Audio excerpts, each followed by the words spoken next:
Bismillahirrahmanirrahim. Assalamualaikum warahmatullahi wabarakatuh. Saya Faiza Husaina dari PG PAUD semester 3. Di sini saya akan refleksi selama pembelajaran mata kuliah Media dan Teknologi Pembelajaran yang diampu oleh Bapak Yoga. Di sini saya akan menceritakan dari awal pertemuan ya, Pak. Awal pertemuan itu kita tanggal 30 September. 30 September ini kami masih perkenalan, masih pendekatan gitu. Apa sih media dan teknologi yang cocok untuk anak usia dini, perkenalan antara dosen dan mahasiswanya gitu. Itu masih perkenalan di tanggal 30 September ini. Kemudian untuk pertemuan selanjutnya itu ada di tanggal 7 Oktober. Tanggal 7 Oktober ini pembentukan kelompok gitu, yang dimana setiap kelompok itu terdiri dari 6 sampai 7 orang. Kemudian di tanggal 14 Oktobernya ini kami sudah dipastikan untuk semuanya masuk ke dalam kelompoknya masing-masing gitu ya, Pak. Terus di tanggal 14 Oktober ini karena Bapak berhalangan hadir, kemudian perkuliahannya diganti dengan observasi. Kami setiap kelompok ini disuruh observasi ke sekolah dan apa sih yang kurang dari sekolah tersebut gitu. Pada tanggal 7 Oktobernya Bapak menjelaskan gitu. Kalian observasi apa sih yang ada, apa sih kekurangan dari sekolah tersebut, kemudian media apa sih yang pantas untuk sekolah tersebut gitu, apa sih kekurangan anaknya gitu. Jadi kita menurut saya gitu ya, Pak, kalau di situ penjelasan Bapak kalau kita disuruh observasi terkait kekurangan sekolah tersebut gitu, terus kita bikin medianya gitu. Kemudian rentang waktu dari 14 Oktober sampai 21 Oktober ini kami memilih di tanggal 16 Oktober. Pada tanggal 16 Oktober ini menjadi perdana kami untuk observasi di mata kuliah ini. Kemudian kami observasi sesuai dengan apa yang sudah Bapak jelaskan dan apa yang sesuai dengan kami mengerti gitu ya, Pak. Kemudian pada tanggal 21 Oktobernya kami diminta untuk presentasi dari hasil observasi.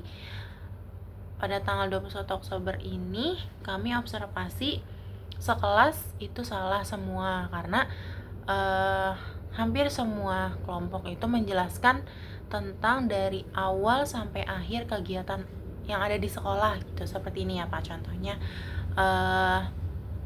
ini untuk PPT awal yang salah pengertian gitu ya, Pak. Kita menjelaskan tentang kegiatan sekolah tersebut pada hari itu gitu, padahal harusnya kita menjelaskan kekurangan dari sekolah tersebut, terus media apa yang akan kita buat gitu, sebetulnya seperti itu. Cuman mungkin karena salah pengertian aja gitu ya, Pak, ini untuk kelompok A dan kelompok B yang kita udah jelaskan kemarin. Kemudian kami disuruh untuk mengulanglah semua PPT tersebut. Kemudian pada tanggal 28 Oktober Bapak berhalangan hadir dan kita kuliahnya via Zoom. Dan di dalam via Zoom ini kami diminta untuk menjelaskan media apa sih yang akan kita kembangkan di sekolah tersebut gitu. Apa sih permainannya? Kenapa kalian pilih permainan itu? Emang di sekolah itu kekurangannya apa gitu. Nah, di sini kami menjelaskan pada tanggal 28 Oktober ini kami menjelaskan bahwa kami akan bikin buku panduan untuk guru karena di sekolah tersebut belum ada evaluasi gitu, Pak. Jadi awal rencana kita ini mau bikin buku evaluasi untuk guru gitu. Kami pada tanggal tersebut kami bilang seperti itu. Kemudian pada tanggal 4 Oktobernya Bapak nggak hadir gitu. Nah, di tanggal 4 Oktober ini kami diminta untuk berdiskusi sama kelompok media apa sih yang akan kita buat fiksasinya. Terus kami diminta untuk cari jurnal gitu.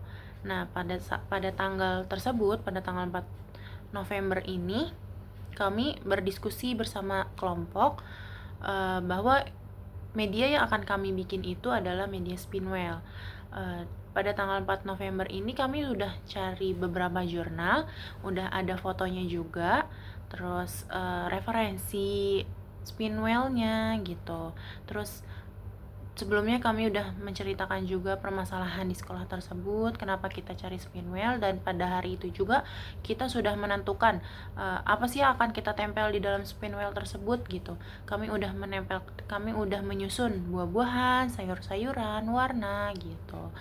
Terus tapi pada saat itu kami belum tahu cara mainnya seperti apa, masih banyak ide-ide gitu, jadi kita belum fiksasi mainnya seperti apa, tapi kita udah bikin beberapa yang akan kita ajarkan kepada anak gitu ya Pak. Terus pada tanggal 11 Novembernya kebetulan kami berhalangan hadir gitu ya Pak, kami izin karena ada acara. Di sini ada Najwa, salah satu anggota kelompok kami. Di sini Najwa presentasi terkait apa yang sudah kami diskusikan. Pada saat itu Bapak meng-ACC media yang sudah kami buat gitu. Terus kita disuruh bikin makalah dan PPT-nya yang lengkap sendiri-sendiri gitu Pak. Pada tanggal 18 sampai tanggal 25 November ini kami diminta untuk membuat media gitu. Jadi pada tanggal 18 November ini Bapak meminta kami untuk minggu depan atau pertemuan selanjutnya ini membawa medianya gitu. Terus kami memilih dari rentang waktu 18 sampai 25 November ini kami pilih pada tanggal 21 November. Pada tanggal 21 November ini kami sedang membuat media yang akan kita berikan gitu kan kepada sekolah tersebut. Kemudian pada tanggal 25 November kami mempresentasikan dari hasil media yang sudah kami buat. Pada tanggal 25 November ini media yang kita bawa ini masih belum siap, masih belum 100% jadi gitu. Di sini masih banyak koreksian. Kita diminta untuk memperbaiki permainan tersebut agar lebih aman jika dipakai oleh anak-anak. Kemudian ada sedikit saran dari teman kami untuk membesarkan gambar yang ada di media tersebut gitu. Pada tanggal 25 November ini alhamdulillah Bapak meng-ACC gitu media yang udah kami buat. Pada tanggal 30 Desember kami menjelaskan dari hasil observasi kami di tanggal 12 dan 13 Desember kemarin. Di hasil observasinya ini kami menjelaskan tujuannya ini untuk mengembangkan kemampuan matematika anak. Kemudian kami di presentasi tersebut juga kami mencantumkan beberapa tinjauan atau landasan dasar kami mengambil media tersebut gitu kan. Terus di sini kami juga menjelaskan pada presentasi tersebut kami menjelaskan tahapan-tahapan mulai dari awal pertemuan itu mulai yang gampang dulu, semisal mereka sudah paham kita naik level gitu. Kemudian model prosedural yang kami gunakan itu adalah model EDI. EDI ini di sini yang pertama ada analisis yang dimaksud di sini itu kita menganalisis apa sih yang anak butuhkan gitu, apa sih yang harus dikembangkan pada anak di sekolah tersebut. Kemudian ada desain di sini kami menyesuaikan dengan kebutuhan anak. Kemudian selanjutnya ada develop atau pengembangan. Di sini pengembangan ini mengembangkan dari desain yang sudah kami buat. Kami menambahkan gambar-gambar yang menarik gitu. Terus kemudian ada implementasi di sini kami mengimplementasikan atau mencoba media yang sudah kami buat, yang sudah kami desain, yang sudah kami kembangkan, kemudian kami implementasikan kepada anak. Setelah kita implementasikan atau setelah kita coba kepada anak-anak, kemudian kami minta evaluasi dari guru-guru,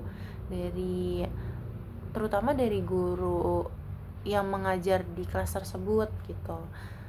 Kemudian kami juga menjelaskan cara bermain media tersebut bagaimana. Yang pertama itu anak disuruh maju, kemudian anak memutar, kemudian anak ditanya itu angka berapa, gambar apa. Setelah dia sudah menjawab, dia mengambil gambar yang ada di gambar yang sudah tertuju, kemudian dia ambil ada berapa gambarnya. Setelah itu dia menghitung betul atau tidak gitu. Dari penelitian ini kami mendapatkan saran atau evaluasi dari guru-guru. Yang pertama itu dari Ibu Sakwanah atau dari guru kelas B itu tersebut, bahwa beliau minta tambahan untuk menambahkan huruf abjad atau huruf hijaiyah gitu. Jadi anak nggak hanya belajar matematika aja, tapi anak juga bisa belajar bahasa juga untuk meningkatkan bahasa juga. Terus kemudian ada evaluasi setelah kita mencoba atau setelah kita pergunakan kepada anak-anak media tersebut, ada evaluasi dari kepala sekolahnya bahwa penggunaan media ini harus terus diawasi dengan guru-guru, atau anak tidak bisa dibiarkan sendiri atau ditinggal begitu saja, karena media ini terlihat agak bahaya gitu kan untuk anak. Jadi evaluasi dari kepala sekolahnya untuk guru-guru ini untuk terus membimbing atau dilihat gitu selama permainan ini berlangsung.